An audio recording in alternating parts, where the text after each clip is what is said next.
I want to talk about the fall of this empire. But every time I talk politics, the app always, whatever they do to my page. So I'm going to speak in a term that we can all understand, relationship. So I'm going to compare this kingdom of hell to a woman going through midlife crisis. So let's call this empire, let's call her name Cairo, Egypt, right? Now, Egypt is this young, beautiful woman in the peak of her career, right? Independent, she has everything intact. The career, the degrees, everything. Everybody seeks her approval. Men from Asia, men from Europe, men from Africa, all over the world, right? They need her approval. They go to her for trade deals, the banking, economics, finances, productivity, producing, whatever they produce, right? So everybody needs her approval for that. No, as years go by, as years go by, and she's at the peak of her, the pride, So she doesn't have eyes to see men who are right next to her, Havana, Cuba, Venezuela. She doesn't have eyes to see them. They're so local, you know. Everything is outwards. No, after the fall of the Soviet Union in the 1990s, yeah, after 2001, you have China entering the world trade. Now everybody is subject to this empire. They control the seas, the airspaces, everything you can think of, right? She controls it all, right? She's now married, settled down, after all the fornication, all over. She's now settled down. She's married. There's no competition. Russian Federation is just rebuilding, right? Chinese, they're just going out there. There's no competition. So this is where boredom strikes. You're in your marriage, it's just you and your husband, right? Nothing to pique your desire. So you're bored. No, this boredom is more like a misinterpretation, right? Because this is the safety in the marriage. You've established all these things, and this is how you should be spending the rest of your empire, right? Your time, right? What you interpret as boredom. So you want activity. The ego wants activity, so you go and stir up things, right? You need a self-esteem boost, so they need to feel like they're in a competition, right? So the empire Egypt realized she's getting old. Nobody's really, when you in the corporate world, you walk in the room, everybody's like, whoa, that's her, right? You caught everybody's attention. But 20 years later, you realize that, oh, there's a new secretary, there's a new agent at the desk, there's a new whatever position. So these new people, everyone's going to them. So no, you step into the office, nobody sees you. You're aging. You're now age 35. Nobody is really seeing you anymore. They're looking at this young woman over there, Beijing, China. They're looking at this young woman, Caracas, Venezuela. They're looking at that woman, Tehran, Iran, right? Nobody's really seeing you, so that sets off a panic. I need to be on top again, right? But think about it. You've been through all that fornication. Why you think people is at 35? Why you think people is gonna go for you? You don't carry the same value again. Your fertility, which is your productivity, the way you produce things in World War II and beyond, you don't have that reputation anymore. Your fertility rate has dropped, right? You can't compete with this young 20 years old woman, Beijing. She's young and fresh. Her fertility rate, her productivity is Russia. You cannot compete with Moscow. She's so young and she's so advanced. She stays at home. She stayed at home building her empire. She didn't go out, like you did. She was more reserved, protecting home. So now you have some real competition again. So what are the odds? You 35, 40 years old competing with a young woman 20 years old. You don't The people don't really value you anymore. Asia doesn't value you. The Europeans don't value you so much, right? They only hold you close because of whatever reasons, right? Africa don't need you. You're rejected, right? No, you gotta take your independence and use it to your advantage. So what do? Now that you find out that Saudi doesn't really want you anymore, they want that young woman Beijing. Hmm? And with Saudi, they're the reason why people hold on to your dollar, your currency in their country. So once that petrodollar is gone, nobody has any reason to hold your money in their country. You will be valueless, right? Or maybe I should say, you're already valueless, but people are just going to be seen beyond the illusions. That's exactly what's going to happen. So now you have your independence, you have your arms, your military power, your strength, right? So you're going to have to use it.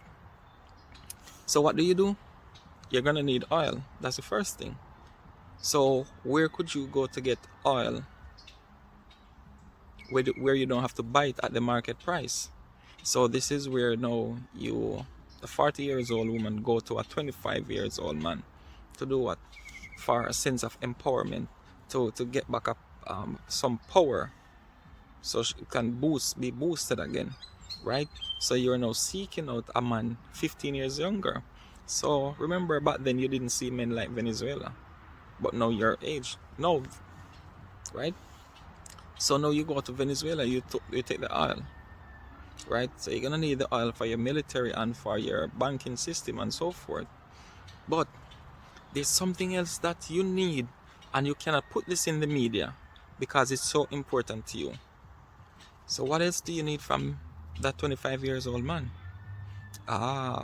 You need coltan, right? Because remember, Beijing is dealing with the coltan mining in Venezuela. You now have to secure your territory, your hemisphere, because remember, when you were young and beautiful, you go all over the world. You couldn't see what was right before you. Now your age, you're gonna close the gap in your hemisphere. So you have to secure the Atlantic, right? And the biggest threat to this woman is what? A nation that is failed. Another woman that is on the verge of divorcing. Because what's gonna happen? You're now, imagine a divorced woman telling other women that, oh yes, divorce your husband. All of you guys are gonna be competing for the same men. So you're adding more people to the competition that you already have. So the reason why they cannot take a chance with a nation that's failing in the Western Hemisphere is because it is vulnerable to open doors to Beijing and Moscow. So Venezuela was a threat, and any other nation in any other island in the Caribbean that they terrorize and mess with their economy is also going to be a threat. They're going to want Russia, China to come in to help them. So Egypt, you cannot afford that to happen. So you had to go to Venezuela. And like I said, you need the coltan because you have, apart from the microphone, the phones, the computers and so forth, apart from that, you need the coltan for your high temperature jets, your F-35, your B-52, all of those things. You need the coltan. So look at your map and tell me, where would you go for coltan? Venezuela? Up Greenland? Right? So you're securing that. And where else? Let me ask you guys, where else would you go if you want coltan? What's the third country you'd go? Where would you go next after you secure the coltan in Venezuela and Greenland? Republic of the Congo. That's gonna be the next target. And after you secure the oil, after you secure the coltan in Venezuela, Greenland, and Republic of the Congo, right? What's the next thing that you're gonna want? Think like this 40-year-old woman in survival mode, because this empire, Egypt, is in survival mode. The rational brain is not working, it's just survival, right? So what would be the next move? What is that main thing you're gonna need to maintain your military? Uranium. They're gonna need the uranium. So they're gonna have to go to Wakanda. But this Wakanda is not the one you see in the comics or the Marvel movies. Where where would you go to secure uranium? Niger. France is no more there. The Niger people, they are looking to cooperate with Russia for the mining of uranium. Like I said, the biggest threat to this woman is having a failed state, failed nation, cooperating with their enemy. They cannot allow anybody to invite China and Russia in. So after they're done with Congo, with the coltan there, Niger, you're next. And no, they're not defending Christians in Nigeria. There's no such thing as a holy war. That's a tactic that they have all used. All these empires use the same tactic to make it seem as if they're going in to defend Christians. Oh, really?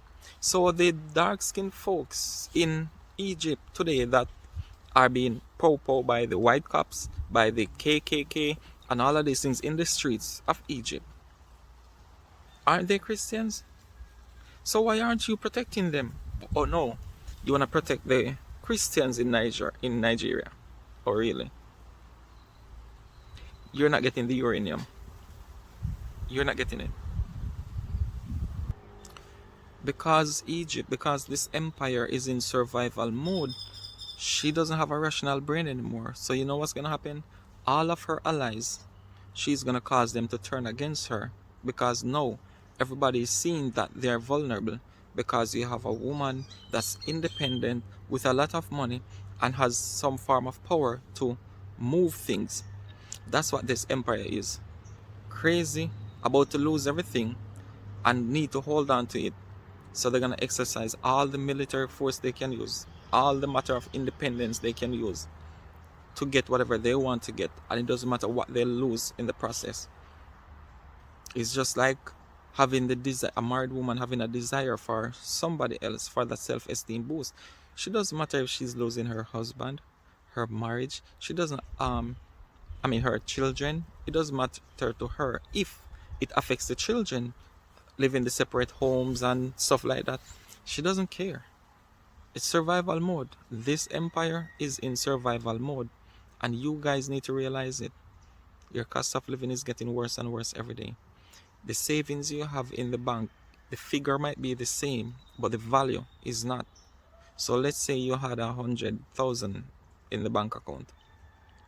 That could buy you a certain amount of steel, block, cement. You will have the same money this year, the same 100,000. But guess what?